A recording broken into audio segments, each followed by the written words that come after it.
હું મારા ખ્યાલ મુજબ ત્યાં ગેમ ઝોન હતું એ હું જ્યારે આ ઘટના બની ત્યારે હું ગયો ત્યારે મને ખ્યાલ આવ્યો કે આ ગેમ ઝોન છે. બાકી આ ગેમ ઝોનથી હું પરિચિત હતો નહીં. ચેતનભાઈ, તમે ટાઉન પ્લાનિંગ શાખાના ચેરમેન છો. જી. કોઈ પણ જગ્યાએ રાજકોટમાં બાંધકામ થતા હોય તો તમામ વસ્તુ પર તમારી નજર હોય. આ 4 વર્ષથી આ ધમધમતું હતું. તમે પણ 1.5-2 વર્ષથી ચેરમેન છો. તમને આ બાબતની કેમ ધ્યાન આવી? એમાં એવું છે કે એ એરિયા છે ને ત્યાં નોર્મલી વધારે ગોડાઉન અને ઓપન પ્લોટ જ છે. એટલે ત્યાં અમારે પ્રજાના કામ માટે અત્યાર સુધીમાં ક્યારેય કોલ આવ્યો નથી ને એ બાજુ જવાનું થતું ન હોય. છતાંય મારા ધ્યાનમાં ક્યાંય એવું ગેરકાયદેસર બાંધકામ જોવા મળે તો હું જે તે વોર્ડના અધિકારીઓનું ધ્યાન દોરું જ છું. થઈ ગયું હોય ને એમાં આપને ખ્યાલ ન હોય કે આનું કમ્પ્લીટ, કારણ કે મારે એવો કોઈ રાઈટ નથી ત્યાં જઈને કોઈ પાસે માગવાનો. કારણ કે કોઈ 10 માળનું બિલ્ડિંગ હોય, હું ત્યાં જઈને એના પ્રમુખને એમ ન કહી શકું લાવો તમારું કમ્પ્લીશન. કારણ કે જે તે સંબંધિત અધિકારી, તો હું દર વખતે કાંઈ પણ હોય તો સંબંધિત અધિકારીને હું જાણ કરતો જ હોઉં છું. ટીપી શાખામાં જેટલો ભ્રષ્ટાચાર ચાલતો હતો અને હવે એસીબી ની જે રીતના તપાસ ચાલી રહી છે તે પ્રમાણે પ્રૂવ થઈ ગયું છે, તો તમને કોઈ ટીપી શાખામાં આટલો ભ્રષ્ટાચારની ફરિયાદ મળી હતી? નહીં, ક્યારેય નથી મળી, નથી મળી ક્યારેય. સાગરિયા સાહેબની ધરપકડ કરવામાં આવી, આપને જાણ ખરા કે શું ઘટના હતી, આખી શા માટે? અગ્નિકાંડ માટે એસઆઈટીએ નીતિન રામાણીને ખબર હોય કે આ ગેરકાયદેસર બાંધકામ છે, તો નીતિન રામાણીએ કોઈ પદાધિકારી સાથે ચર્ચા નથી કરી? એનો તો એમને જ ખ્યાલ હોય ને, મને તો ના, મારી નહીં, મારી સાથે નથી. એક જવાબદાર નગરસેવક છો તમે, તો તમારી જવાબદારી નો આટલું મોટું તમારા વિસ્તારમાં પણ મને આટલો મોટો અગ્નિકાંડ તમારા વિસ્તારમાં થાય તો એક નગરસેવક તરીકે તમારી જવાબદારી શું હોય?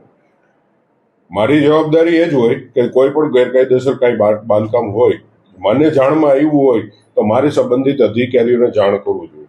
આજની તારીખે મને કોઈ પણ જાતના લેખિતમાં કે મૌખિક અહીંયા આવીને મને કોઈ કમ્પ્લેન કરે તો હું એકનોલોજમેન્ટ સાથે, હું તમને એ બતાવું, એકનોલોજમેન્ટ સાથે હું ઇન્વર્ટ કરાવી દઉં છું. પણ આ જવાબદારી તો આટલી મોટી અગ્નિકાંડ થયો ના, મારી જવાબદારી ન બને. મારે તો અધિકાર જે તે તંત્રની જવાબદારી મને એને બધાય આપે. કોઈ પણ વસ્તુ માગે, ફાયર એનઓસી, કમ્પ્લીશન સર્ટિફિકેટ, મને કોઈ ન આપે. ચેતનભાઈ, નગર સેવક તરીકેની જવાબદારી શું હોય? કે માત્ર ખુરશી ઉપર બેસવાનું નહીં, પ્રજાના કામ કરવાના, પ્રજાના કોઈ પણ પ્રોબ્લેમ હોય. આટલા 20 લોકો 23 લોકો મરી ગયા, ગુજરી ગયા, તો જવાબદારી કોની? જવાબદારી જે તે એસઆઈટી એની તપાસ કરે જ છે. જવાબદારી કોની? એસઆઈટી ના, એવું નથી. જવાબદારી અમારી કઈ રીતે બને? અમારી ન બને.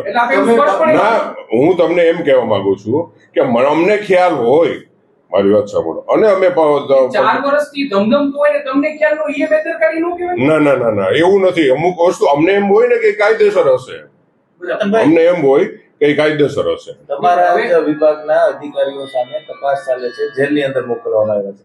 તમે એમ કહો છો કે ગેરકાયદેસર બાંધકામ અંગે તમને કોઈ પણ જાતની જાણ કરવામાં નથી આવતી, તો તમે તો ચેરમેન છો ટીપી શાખાના, તમારા અધિકારીઓ જવાબ નથી દેતા, એનો અર્થ એવો? ના, એવું નથી. જવાબ આપે જ છે.